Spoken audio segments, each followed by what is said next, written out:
Hey everybody, welcome back to the channel. Today we're going to be looking at building this homage to the Rolex Yacht-Master on Oyster-flex.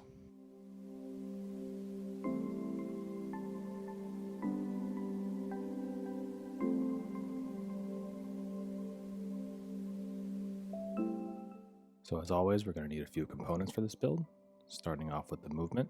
I'm using an NH35 this time. Next is our silicone strap with a flip lock clasp, followed by our handset and my favorite black enamel parity dial. Next is a black ceramic bezel insert. And then last but not least, you're going to need a case, or in my case, a case broken down into its base components. We'll talk about why my case looks like this a little bit later in the video.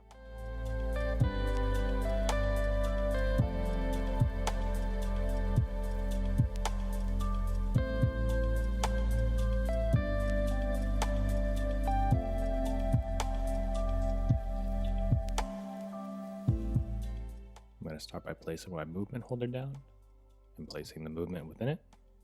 This time I'm going to place the movement dial side down because we're going to do something a little bit different this time.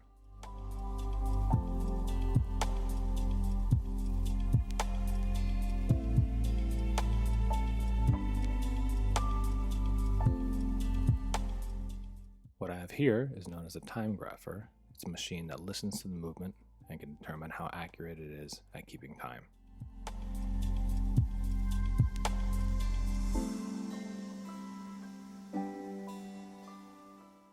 The black object in the foreground is actually a microphone, and the display in the background shows the movement's seconds lost or gained in a day, its amplitude, its beat error, and its beats per hour.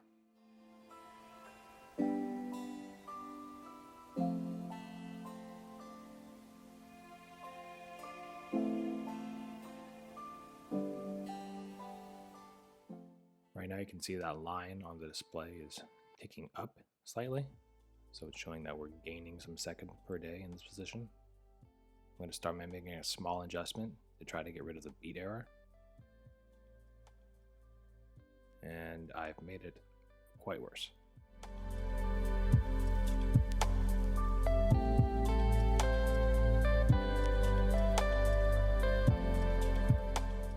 So I've skipped ahead a good bit now and corrected my mistake. We've got the beat error down to 0.0. Now it's time to get these seconds into a workable window.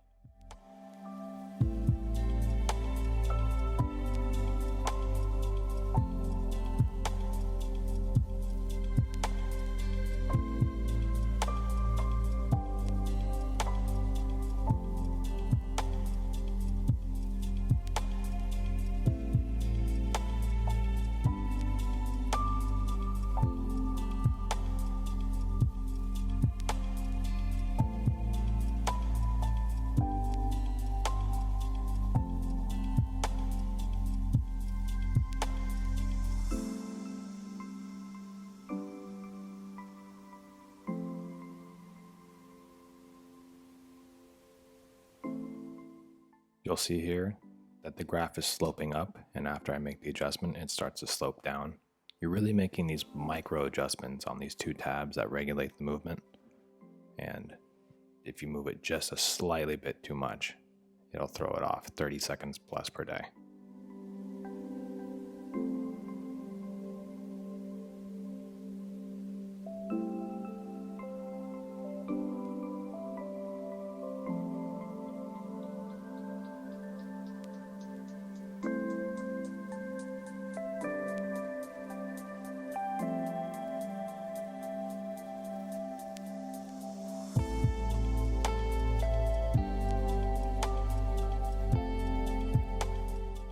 You'll have seen at the end of the last clip, I got the movement down to about -1 second per day. What I've done here is switch the position of the movement, so now the crown is on the left.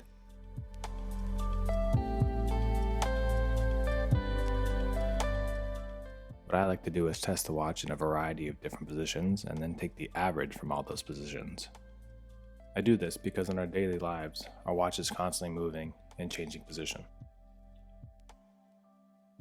In one position, such as the dial being up, the watch may run flawlessly. However, in a position such as crown left, the watch may lose a few seconds a day. By taking the average reading from several different positions, I'm able to account for these discrepancies. I like to test my watches in 5 different positions, those being crown left, crown up, crown down, dial up, and dial down. I then take all the data from the Timegrapher and place it into a spreadsheet I've made that calculates the average from all the different positions. After regulating this movement, I ended up with an average rate of plus 1.6 seconds per day, an average amplitude of 244 degrees, and an average beat error of 0.22 milliseconds.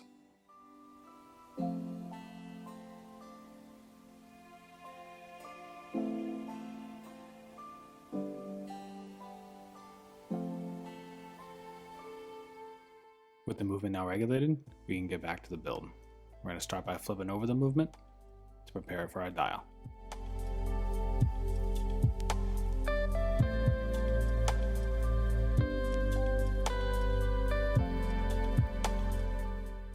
As I mentioned earlier, I'm using my favorite black enamel relax parity dial for this build.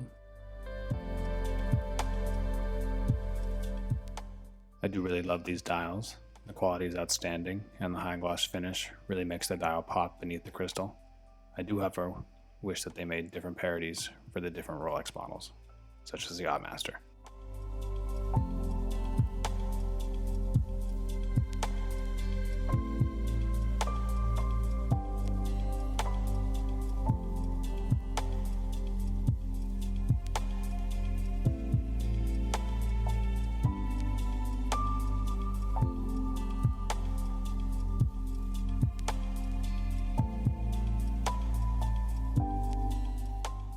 So again, these dials usually come with 4 dial feet. So what I'm doing here is looking beneath the dial to see which one lines up with the hole in the movement spacer, and then I'm clipping off the one that isn't used.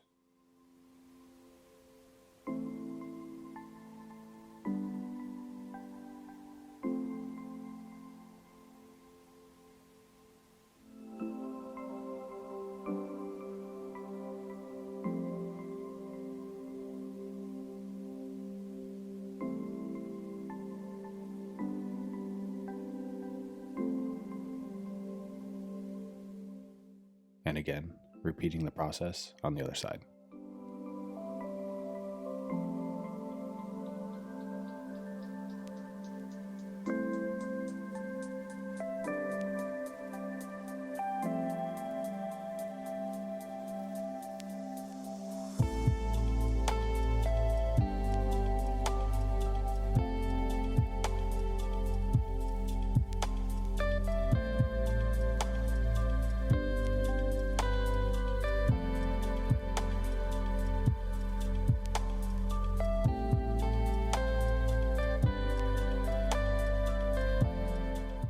So now that I removed those feet, there's still a little bit extra, so I'm just going to take a file here and file it down until it's flat with the dial.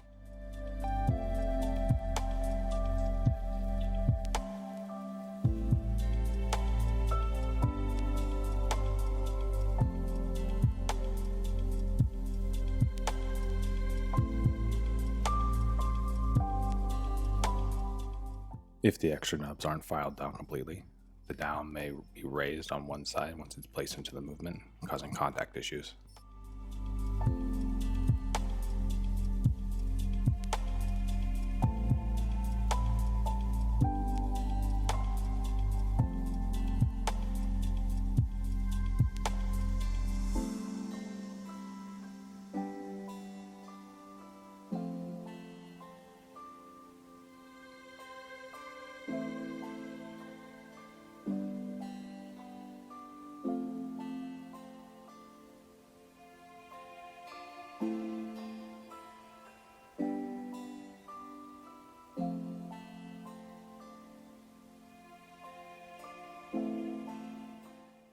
So with everything cleaned up and nice and flat, just going to take the dial, line it up, press it down gently, and that's it.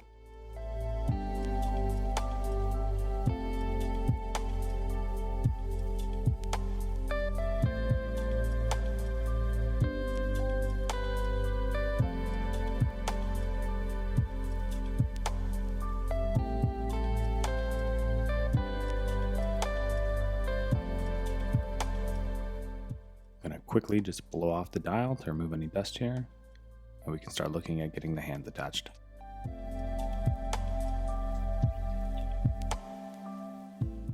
Again, using a set of silver polished Mercedes style hands with BGW9 lume inside.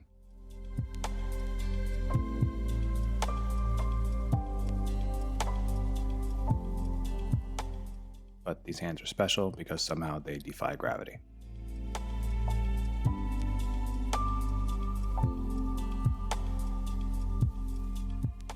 You'll see I'll put a touch more wind in the watch before pulling out the crown stem and setting the watch to midnight.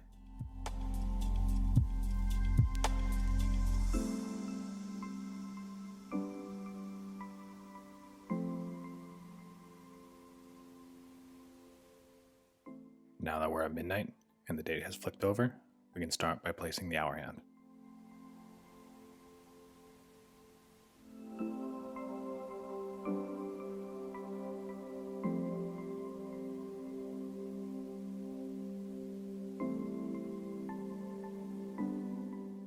I know in previous videos I've started with the GMT hand, but with this being an NH35, there is no GMT complication and therefore no use for a GMT hand.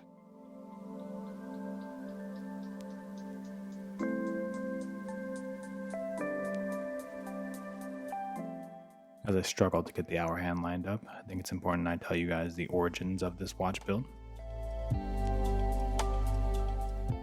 This watch is actually a late retirement gift for an old boss of mine named Bob.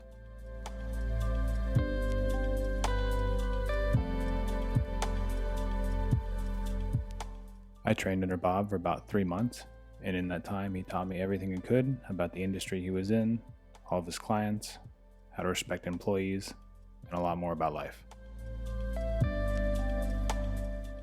After talking with the office manager who worked with Bob for over 18 years, we decided that this stainless steel and black Yacht-Master homage would perfectly fit his style.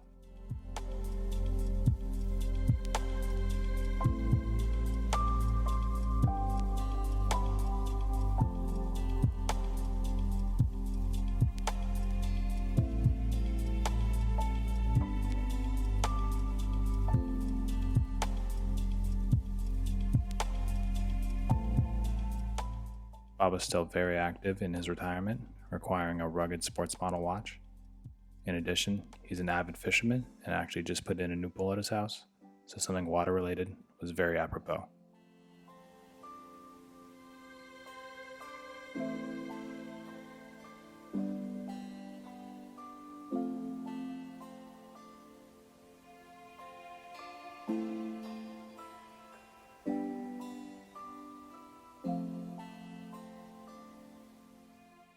So after what feels like forever, I was able to line up the hour hand and got it pressed down, just checking for clearance, making sure I don't hit any of the indices with the hour hand here.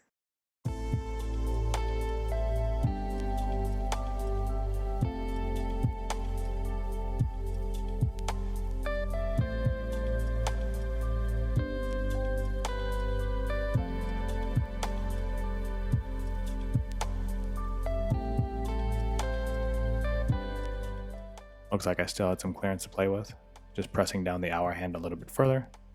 It's always good to give the minute hand above it as much room as you can.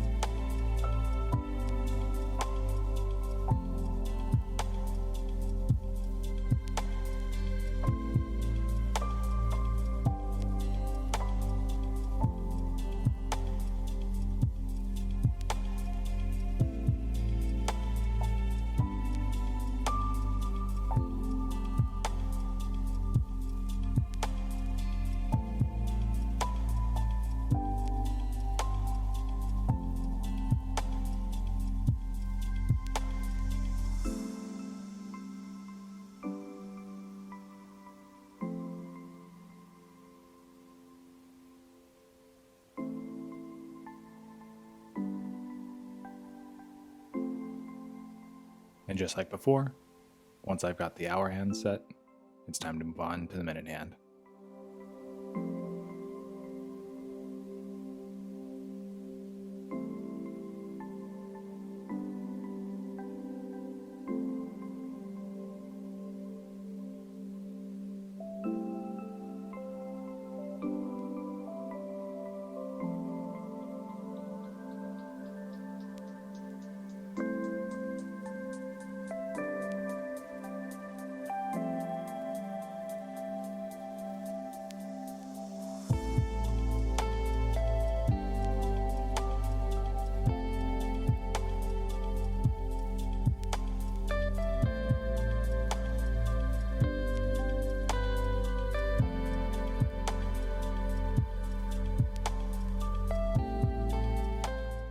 So I was able to get the minute hand on a lot quicker than I was the hour hand, but it looks like it's just a little bit off, with the date flicking over about 5 minutes before midnight.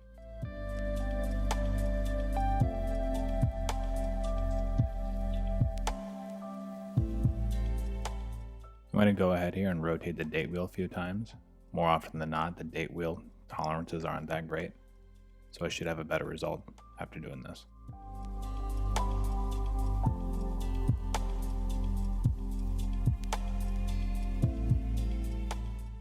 And now after I've rotated the date wheel a little bit, the date change is happening about 2 minutes after midnight, so that's a lot better.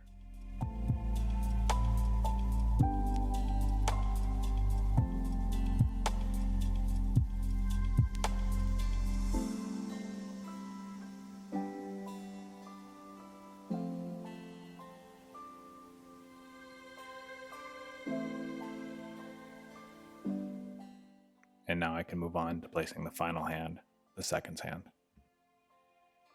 Again, using that Rodico to hold the hand in place while applying pressure with my hand setting tool. Clicking in the crown here to make sure it's on the right post. It's ticking away, so I know I'm good. I'm going to pull the crown stem back out and give it one final push.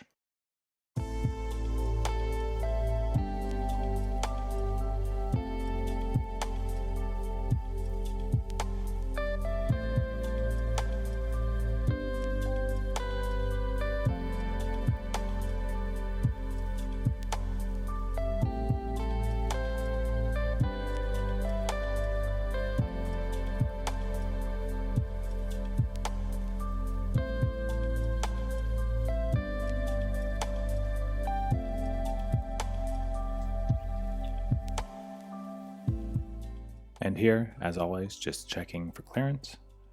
Don't want any of the hands to make contact with each other. Don't want the hour hand to make contact with any of the indices below it. Looks like we're pretty good. So with that, we're finished with the dial for now. So my struggle with finding cases continues. This is a rose gold case for a Miyota movement that's designed to look like the Rolex Yacht-Master case. You'll see there's a lot more material removed, and it's a lot curvier than the standard Submariner case. It also has high polish finish on a lot more surfaces.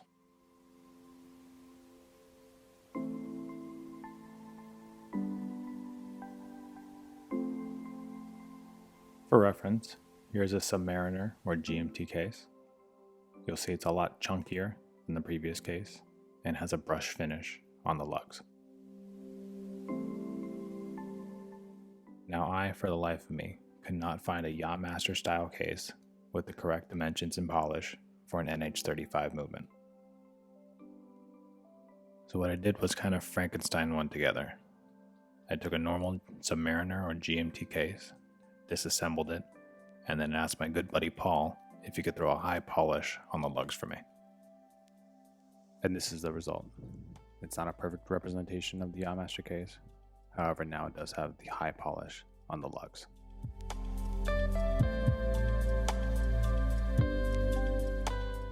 So starting to reassemble the case, there's a small plastic gasket or ring that needs to be placed alongside the crystal.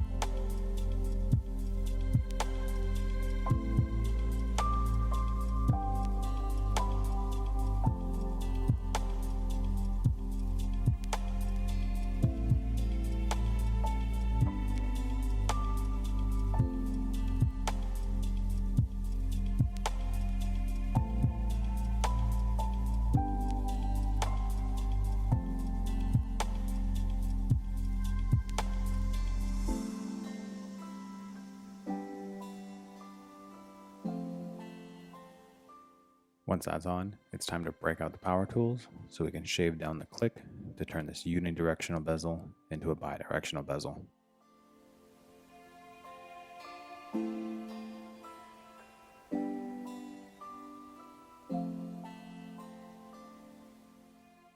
As always, being careful to not take too much off and letting the bezel just spin freely.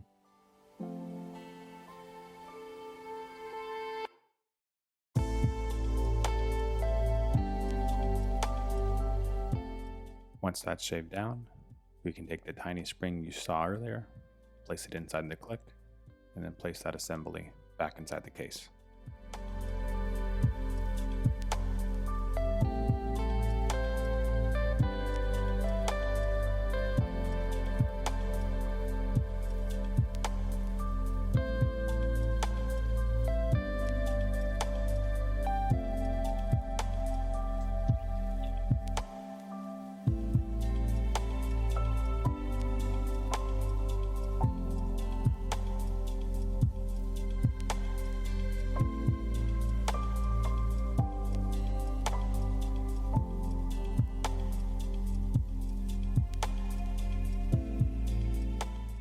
With that click assembly now in, we can get the bezel out to see if we've turned the unidirectional bezel into a bidirectional bezel. Looks like I'm able to spin it both ways freely, so in this case we're all good.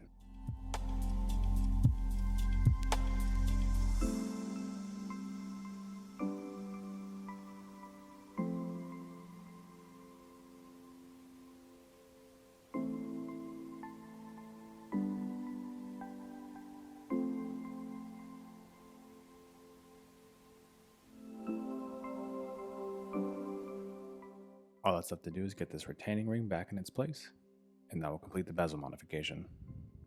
However, I know I've struggled hard to get it back in place this time.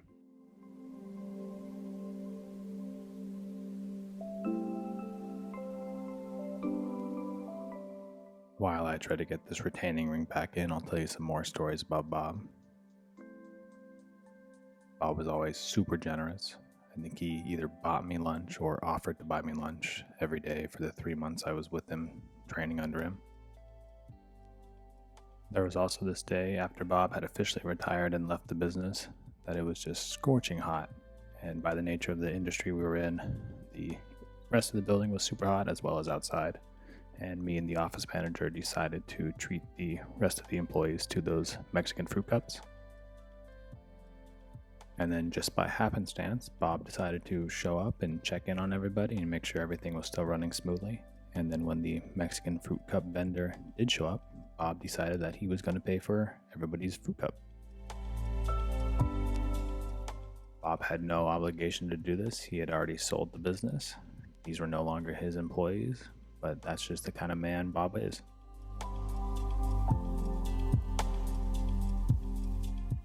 However, along with his generosity, Bob was also firm when he needed to be. I can remember we were just about to start this huge job that had taken weeks to prepare for. We had already ordered all the product, and I caught Bob reading the riot act to a project manager outside after he threatened to remove the job from our facility due to problems that were outside of our control. We, of course, kept the job in our facility and helped to correct those problems that were out of our control in the first place.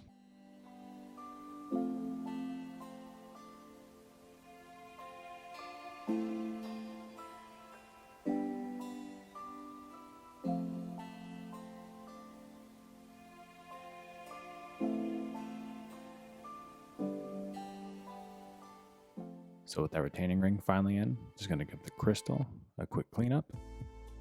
Then we'll move on to setting the movement in the case.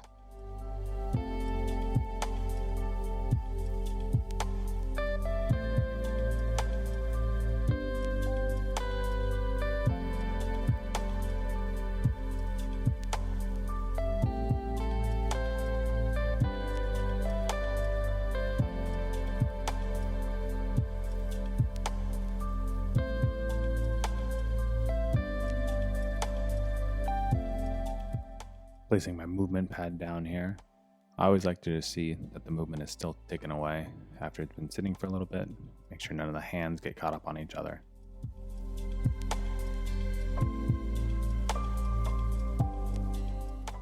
Flipping the movement over, again I'm just going to press down on that lever that releases the crown stem and pull it right out.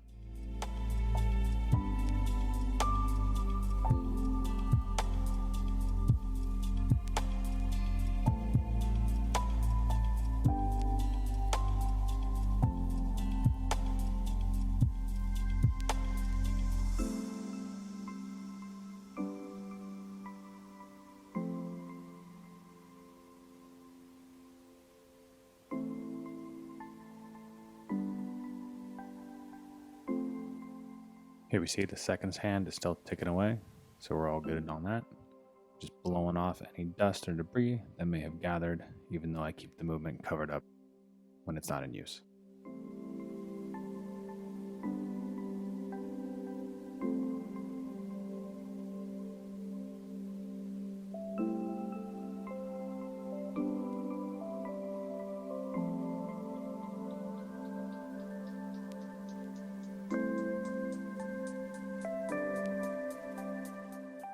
Going to place the case over the movement, pick up the pad movement and case, flip it over. That puts the movement within the case. And now I'm just going to make sure that the movement is fit tightly inside the case.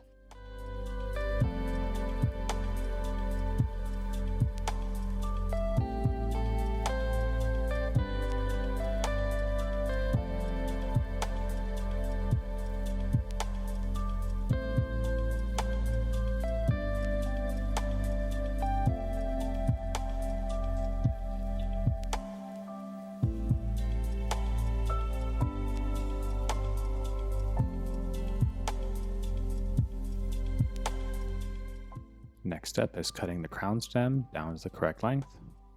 So I've got the crown stem out and I'm screwing on the crown to the end of it. Going to slide that through the case and into the movement. Then get out my pair of calipers and measure how much I need to cut off.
And here I've got the amount I need to cut off on my calipers.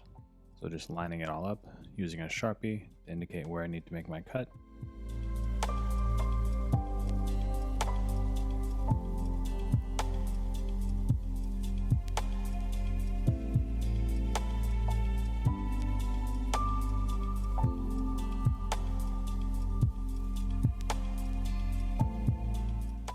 Using a nice strong pair of cutters, I'm going to cut where I've indicated, or above it. Remember, never want to cut these too short.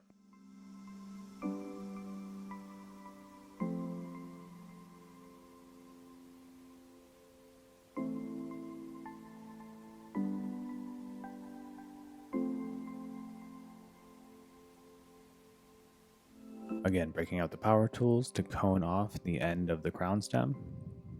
If a Dremel wasn't available, I would just use a diamond file. It would just take a lot longer. Not sure if this practice is frowned upon in the watch modding or building community, but it's worked for me, and I've never had any issues using it.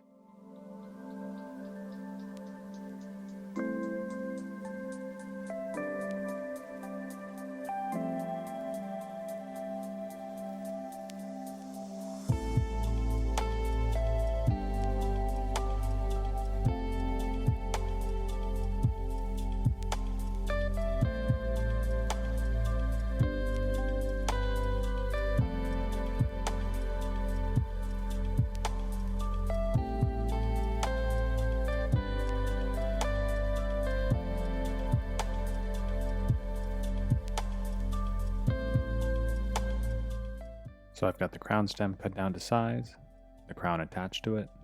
It's time to thread it through the case and into the movement and make sure I've cut it correctly.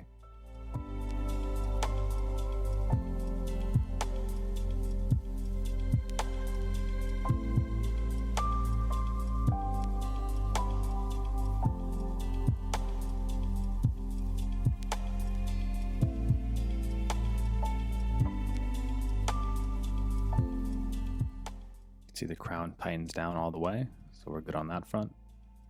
I'm just cleaning up a little groove here in the case where a gasket sits to help with the water resistance of the watch.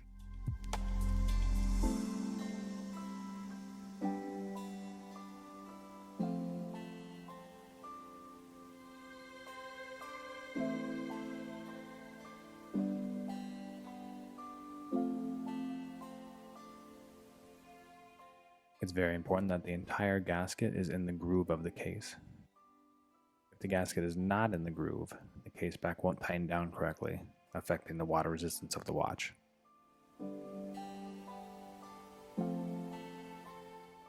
And just a little tip, I've had this happen once or twice where the gasket gets stretched out just a little bit. Go ahead and put it in the freezer and then try to put it back in the groove. Usually it shrinks down just enough for it to work out.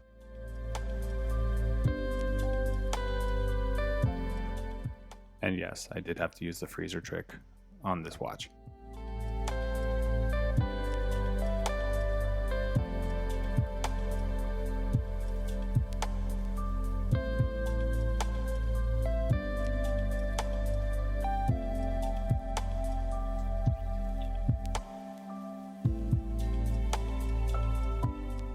So I finally got a very cold gasket into the correct groove. So now all that's left to do is get the case back out and tighten it down.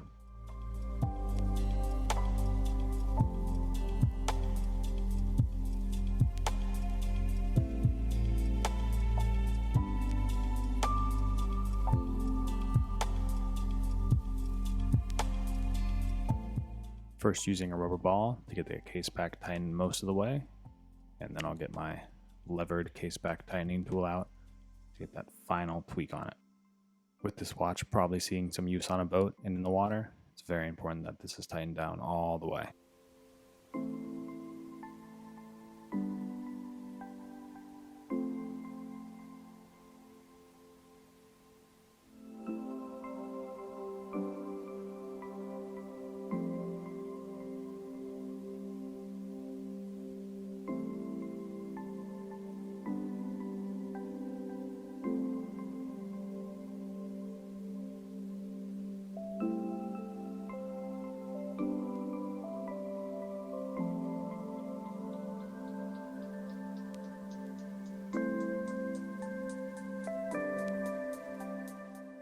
In the home stretch now, just removing the adhesive strip covering here. Gonna set the bezel once it clicks. Get our black ceramic Yacht-Master style bezel out. Line that up perfectly, and then we'll press it down.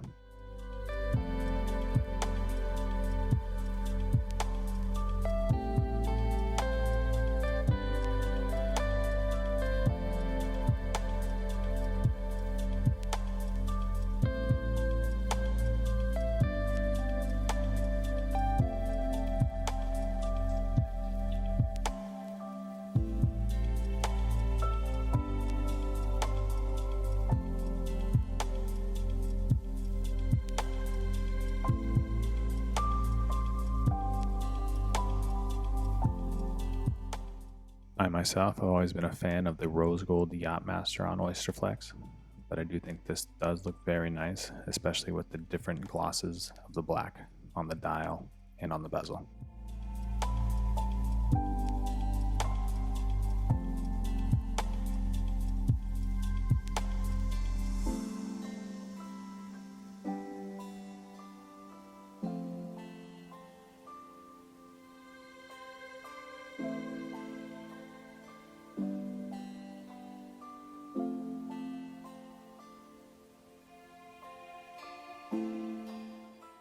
So moving on to the last step, getting the bracelet onto the case.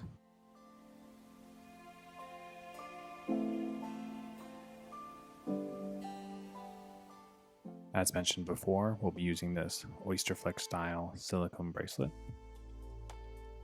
And we get it on the case, same as usual. Place a spring bar through the bracelet, line it up on the case, click the ends in, either both at once or one at a time, and then just make sure that they're secure in the dimples in the case.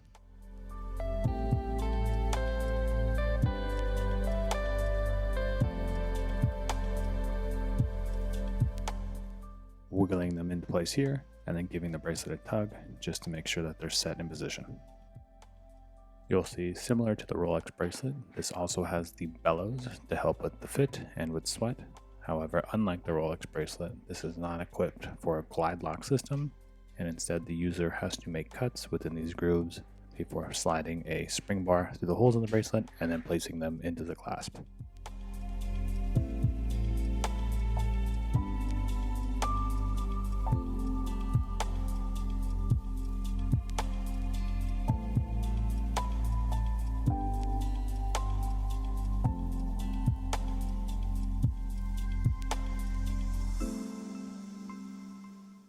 And just like the previous side, trying to get these spring bars in, looks like one popped out. So we'll just take the spring bar tool, get it back into place, give it a wiggle, and make sure everything is secure.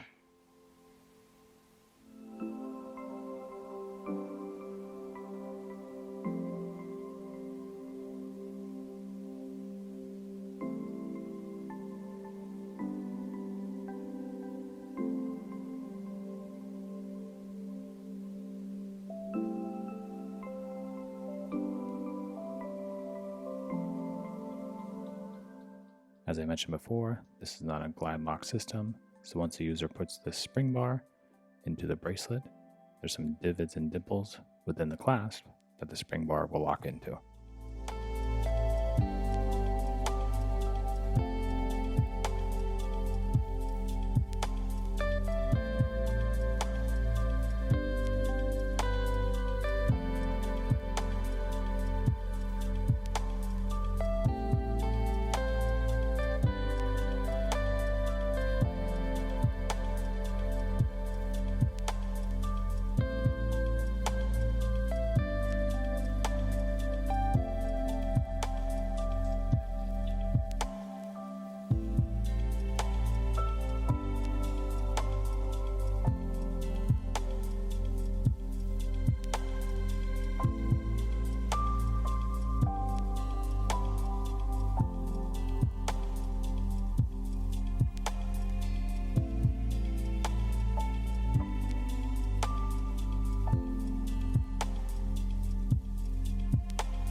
I will admit, I remember this task being easier to do before.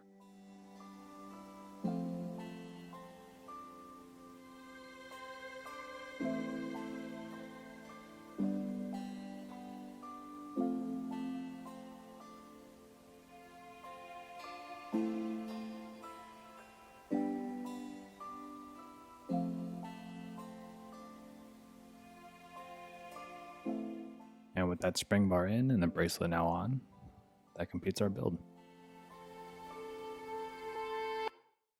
I'm going to quickly wipe down the surfaces of the watch to show off the mirror finish. I think the full high polish case plays really well with the matte and gloss finishes of the dial, bracelet, and bezel.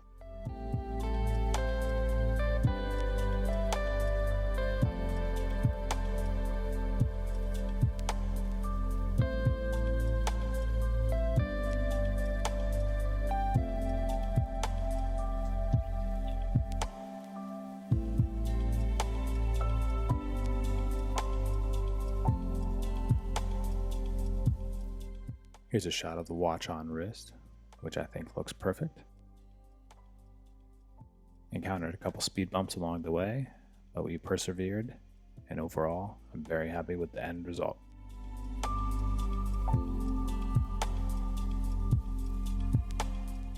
Again, I want to say thank you to Bob for everything you showed me and taught me. I hope you're happy with the surprise and to get some good time on your wrist.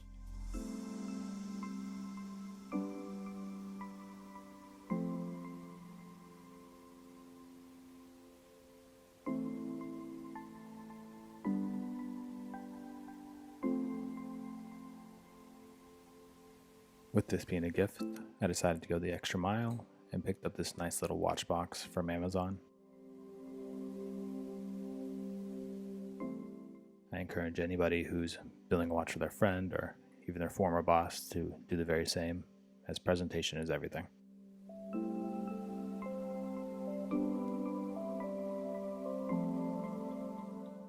As always, feel free to like and subscribe, follow me on Instagram, and if anybody's looking to commission a piece, go ahead and send your request to goldenstatewatchshop@gmail.com. I'm going to end the video with some shots of the watch in natural light. Thanks for watching. We'll see you in the next one.